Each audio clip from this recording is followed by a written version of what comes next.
오늘도 말씀을 묵상하기 전에 기도하겠습니다. 하나님 아버지, 오늘을 제게 주셔서 감사합니다. 주님이 주신 오늘 하루를 주님께서 말씀을 통해 주시는 음성과 길을 따라 이 하루를 살아가게 하여 주시옵소서. 예수님 이름으로 기도합니다. 오늘 말씀은 출애굽기 32장 7절로 10절 말씀입니다.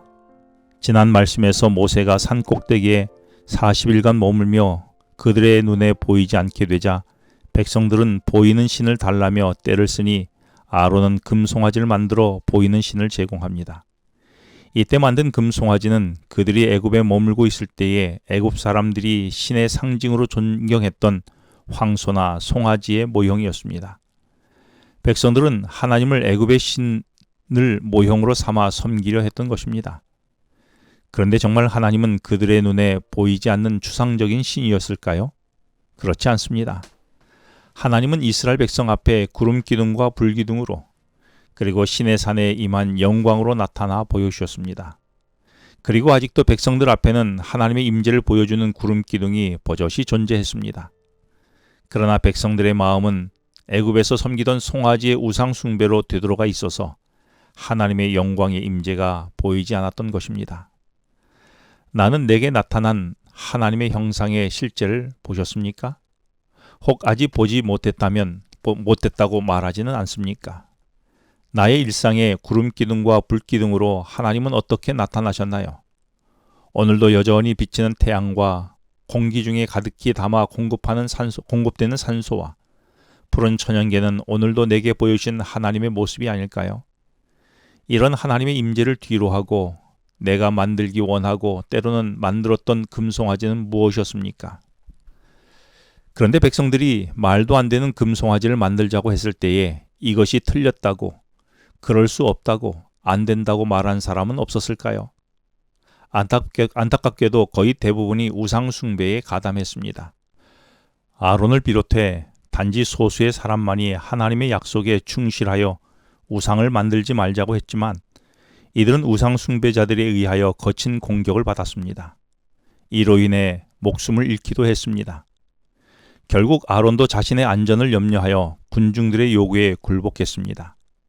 아론은 금송아지를 만들기 위하여 장신구를 헌신하라고 한다면 백성들이 포기할 줄 알았는데 근데 그 백성들이 실제로 금들을 가져오게 되자 아론은 이것으로 금송아지를 만들었습니다. 그리고 4절에서 백성들은 너희를 애굽 땅에서 인도하여 낸 너희의 신이라고 선언했습니다. 아론은 백성들의 이런 모욕적인 행위를 하도록 방관했을 뿐만 아니라 거기에 제단을 쌓고 여호와의 절일로 선포까지 하였습니다. 그래서 백성들은 여호와의 절일이라는 구실하에 폭식과 경박한 주연에 빠져갔습니다.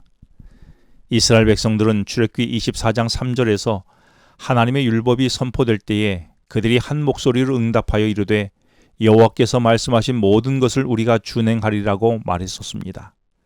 그때 그들은 너는 나 외에 다른 신들을 내게 있게 말지니라는 출애굽기 20장 3절의 말씀을 똑똑히 들었었겠지요. 나는 다양한 금송아지를 만들자는 요구가 있을 때에 단호히 거절하는 쪽입니까? 아니면 방관하는 쪽입니까? 혹은 동조하는 쪽입니까? 이성적으로는 거절해야 한다고 하지만 이후에 경험될 험한 상황 때문에 방관 내지는 동조하지는 않았습니까? 나는 얼마나 사람의 말보다 하나님의 말씀을 기억하며 우선순위로 따르고 있습니까? 하나님은 모세와 대화를 나누다가 백성들이 금송아지 숭배에 빠져 있으니 내려가라고 하십니다. 그리고 7절에서 백성이 부패했다며 한탄하십니다. 그리고 하나님은 모세에게 10절에서 이렇게 말씀하십니다. 그런즉 내가 하는 대로 두라. 내가 그들에게 진노하여 그들을 진멸하고 너를 큰 나라가 되게 하리라고 하십니다. 이 말은 내가 너 모세를 큰 나라가 되게 하고 부패한 백성은 쳐서 멸하겠다고 하신 말씀이었습니다.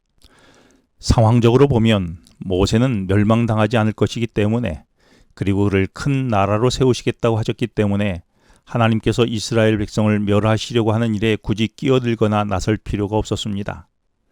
그런데 10절 말씀 중에 내가 하는 대로 두라는 말씀 속에서 모세는 더 깊은 하나님의 마음을 읽게 되었습니다. 하나님이 부패한 백성들을 멸하려고 작정하셨다면 굳이 모세에게 내가 하는 대로 두라는 말씀을 하실 필요가 없으셨습니다. 이 말을 좀 더 깊이 묵상해 보면 하나님의 하실 일에 대하여 모세가 만류해 주기를 원하시는 하나님의 마음이 포함되어 있음을 보게 됩니다. 이 말을 달리 말하면 모세야, 내가 부패한 백성들을 멸하려 하기는 하는데 내가 중지해서 제발 이 일이 이루어지지 않도록 만류해 달라는 하나님의 마음의 의미가 포함되어 있는 것입니다. 즉 하나님은 백성을 구원하기 원하시지 멸망당하기를 원치 아니하신 것입니다. 이것이 하나님의 마음이지요. 나는 하나님의 심판 속에서도 나를 구원하시려는 하나님의 마음을 잘 이해하고 있습니까? 그래서 누군가의 구원을 위해 중보해야 할 상황이 생기면 나는 예민하게 반응하여 원수의 구원을 위하여 탄원해 보신 적이 있으십니까? 아니면 나는 내게는 아무 문제 없다며 방관하지는 않으셨습니까? 기도하시겠습니다. 하나님 아버지, 오늘 나의 삶에도 금송아지 숭배를 원하지 않았는지 돌아보게 해주셔서 감사합니다. 그리고 누군가의 금송아지 숭배를 보고 그의 구원을 위해 탄원하는 마음도 허락하여 주시옵소서. 예수님 이름으로 기도합니다. 지금은 개인 기도 시간입니다. 오늘 주신 말씀을 묵상하면서 주어진 기도 제목과 개인 기도 제목을 놓고 기도하시겠습니다.